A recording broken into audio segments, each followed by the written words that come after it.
It came as a surprise last week when St. Francis University announced the switch from Division I to Division III sports. Administrators say the move was driven by the new NIL and transfer portal rules. And since then, both alumni and current students have been speaking out. In fact, Jordan Mansberger talked to several student athletes and a former coach at the university. Tonight has more on the ripple effect felt by the Red Flash. Last fall, the St. Francis football team garnered national media attention with the program's first win against an FBS opponent in program history. Months later, the men's basketball team would qualify for March Madness for the first time in 31 years.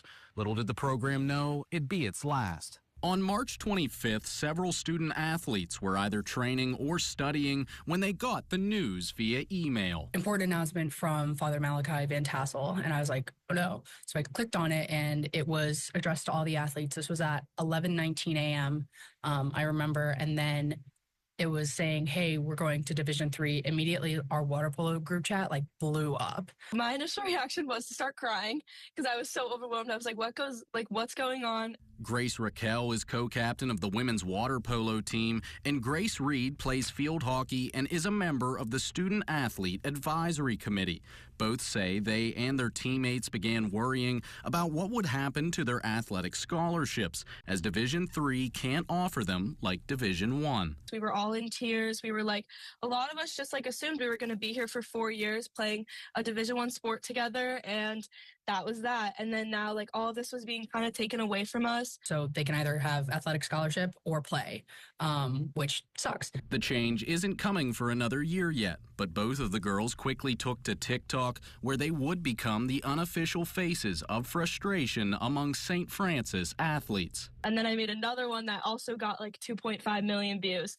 So it was just kind of shocking to see the whole entire nation, the world, respond to those videos and be like, oh my gosh, this is actually happening. In her TikTok, Raquel expressed concerns for how the small university will remain open in the future, with a small enrollment of around 2,000 students already. I've heard between 50 and 70% of us are student athletes. Everywhere you go, you see a student athlete jacket, student athlete, anything, backpacks, whatever. A lot of classes are going to have to close in the fall because of not enough people. They told us to expect one or more residence halls to close. What Raquel and Reed say didn't sit with them right was the timing of the announcement. Having just watched the men's basketball team go on a historic run to the tournament after winning the NEC, the conference the school just left. We made it to March Madness. We had a great year, and I felt like we did a great job just getting some money for the school too, by getting there.